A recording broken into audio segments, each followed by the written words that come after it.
मायके का एहसास। अम्मा, आपकी ये साड़ी कौन लाया? कितनी सुंदर है ये तो। अरे वाह अम्मा, आपके पास तो इसकी मैचिंग की चूड़ियां भी हैं।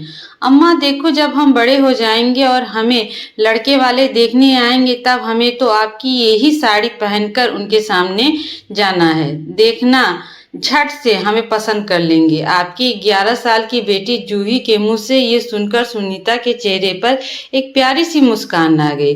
प्यार से बेटी के माथे को सहलाते हुए बोली, अरे लाडो बिटिया, ऐसा क्या है इस साड़ी में? कितना बोलती है मेरी गुड़िया रानी। अभी से अपनी अम्मा को छोड़ने की बात करने लगी हो। जब तुम शादी के लायक हो जाओगी तब हम इससे भी अच्छी साड़ी ला कर देंगे अपनी लाडो को। लेकिन अभी तो तुम्हारी उम्र ही क्या है, अभी तो तुम्हें अपने गुड्डे गुड़ियों का ब्याह रचाओ।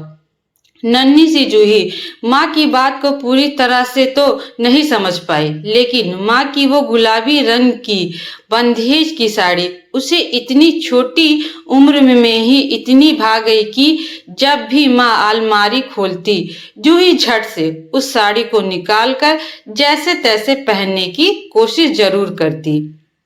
सुनीता जी के भी बहुत सारे अरमान थे अपनी बेटी को लेकर, और हो भी क्यों ना, जूही उनकी इकलौती संतान जो थी। जूही के पिता अक्सर काम के सिलसिले में बाहर ही रहते थे, लेकिन सप्ताह की छुट्टी में वो घर आ जाया करते थे। फिर तीनों खूब मस्ती करते थे। उनका जीवन हंसी खुशी से बीत रहा था। लेकिन वो कहते हैं ना कि होनी का लिखा तो कोई नहीं टाल सकता। कुछ ऐसा ही जूही के साथ हुआ। एक बार तीनों घूमने के लिए बाहर जा रहे थे कि रास्ते में उनकी गाड़ी का एक्सीडेंट हो गया। काफी दर्दनाक हादसा हुआ था। जूही तो बच गई, लेकिन उसके माता पिता दोनों की मौत हो गई। जूही के बाल मन पर भी इसका गहरा प्रभाव पड़ा, और जो जूही इतनी बातूनी थी वो तो गूंगी गुड़िया की तरह हो गई। अभी उम्र ही क्या थी उसकी, पूरे 12 साल की हुई थी वो, और इतनी छोटी उम्र में सिर पर से माँ बाप का साया उठ जाना किसी दंड से बढ़कर था। उसके लिए जूही के माता पिता के गुजर जाने के बाद उसके दादा दादी उसे अपने साथ गांव लेके आए। उन्होंने जूही के आगे की परवरिश की। आज जूही पूरे 21 साल की हो चुकी है। वक्त कैसे बीत गया कुछ पता नहीं चला। छोटी सी चिड़िया की तरह चहकने वाली जूही अब बहुत ही समझदार और नाप तोल कर बोलने वाली हो गई। मानो जैसे बचपन के उस हादसे ने उसकी मासूमियत को ही छीन लिया, और बचपन की सारी बातें भी अब जूही भूल पा गई थी।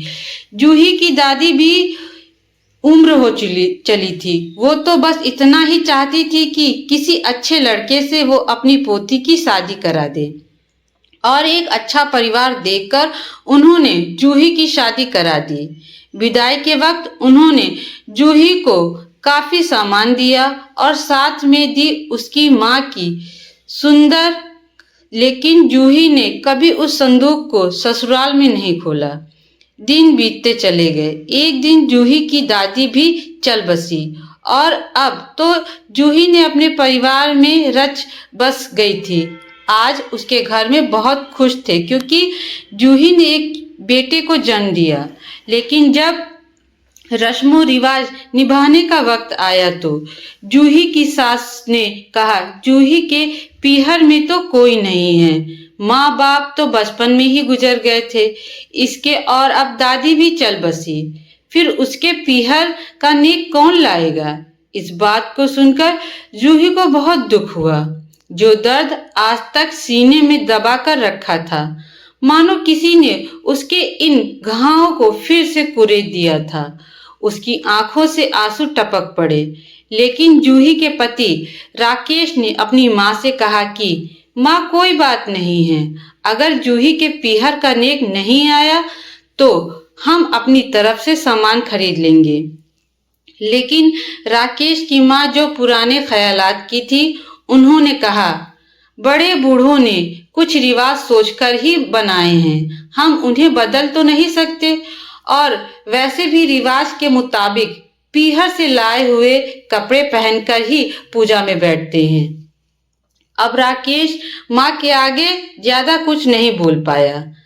तब जूही की सास ने उसे कहा कि वो अपनी मामी से बात करे और उन्हें नेक भेजने के लिए बोले। जूही तो पहले से ही जानती थी कि कोई रिश्तेदार उसे नेक नहीं भेजेगा। वैसे भी रिश्तेदार तो सब होते हैं सगी, फिर भी सास का मन रखने के लिए उसने अपने मामी को फोन किया। मामी के बिना कुछ कहे ही फोन काट दिया। आज जूही को अपनी माँ की बहुत याद आ रही थी। उसे लग रहा है कि काश माँ उसके सामने आ जाए और वो उनसे लिपट कर रोए और अपना दिल हल्का कर ले। उसे दादी का शादी में दिया हुआ संदूक याद आया, जो उसकी माँ की आखिरी निशानी था। आज तक उसने कभी उसे खोलने की हिम्मत नहीं की, लेकिन आज उसने उसे खोल लिया। जैसे ही उसने संदूक को खोला तो उसमें हाथ से बुने हुए ऊन के 2 जोड़ी बच्चे के स्वेटर रखे हुए थे। अब जूही ने धीरे धीरे संदूक से एक एक सामान निकालना शुरू किया तो माँ की चूड़ियाँ, उनकी बिंदिया, कुछ पैंट शर्ट के कपड़े और कुछ खिलौने, ये सब बाहर निकल आए। जब संदूक में से उसने इतनी चीजों को बाहर निकाला तो अचानक उसकी नजर एक कपड़े पर पड़ी जिसमें कुछ लिपटा हुआ था। उत्सुकता से जूही ने जल्दी जल्दी उस कपड़े को खोला तो देखा कि उसमें एक गुलाबी रंग की बंधेज की साड़ी थी। उस साड़ी को देखते ही जूही का सारा बचपन, माँ के साथ वो नादानी भरी बातें सब उसकी आंखों के सामने घूमने लगी। एक बार तो उसे ऐसा प्रतीत हुआ जैसे कि वो साड़ी नहीं बल्कि माँ ही उसके सामने आ गई हो। जूही उस साड़ी को हाथ में लेकर फफक फफक कर रो पड़ी। आखिर कितनी यादें जुड़ी थी उसकी उस साड़ी के साथ, कितने सारे अरमान बुन लिए थे जूही ने बचपन में ही उस साड़ी के साथ। ये माँ की साड़ी ही है तो थी जिसे लेकर उसने अपने आने वाले भविष्य को भी सुनिश्चित कर लिया था। और आज जिंदगी के उस मोड़ पर वो साड़ी उसे मिली जब उसे मायके की कमी महसूस हो रही थी। जिस वक्त उसे अपने मायके के नेक की सबसे ज्यादा जरूरत थी, उस वक्त उसे ये माँ की साड़ी हाथ में लेकर ऐसा लग रहा था मानो आज उसका मायका ही उसके सामने खड़ा है। आज माँ की साड़ी ने जूही को एक बार फिर से मायके का एहसास करा दिया था।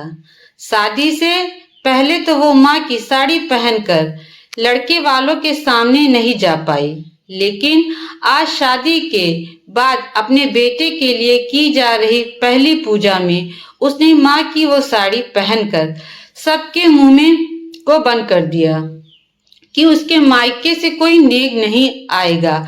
आज उसे लग रहा था मानो उसकी अम्मा उसे कह रही हो, देख लो लाडो, अब ये साड़ी पहनने की तुम्हारी उम्र हो गई है, और उसे अपना आशीर्वाद दे रही हो।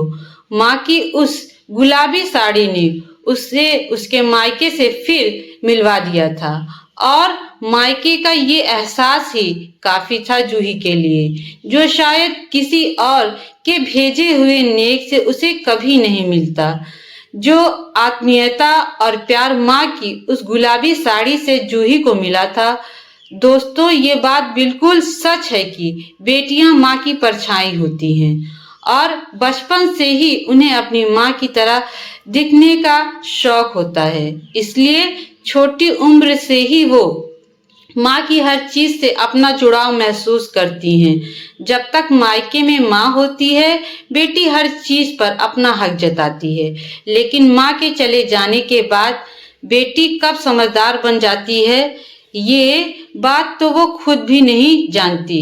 सच ही तो कहते हैं, माँ तू है तो सब होता है जीवन में, तुझ बिन कुछ ना होता। मायके की याद में ये दिल मेरा हर दम कितना रोता। ऐसी अच्छी कहानी सुनने के लिए हमारे चैनल को लाइक और सब्सक्राइब करना ना भूलें।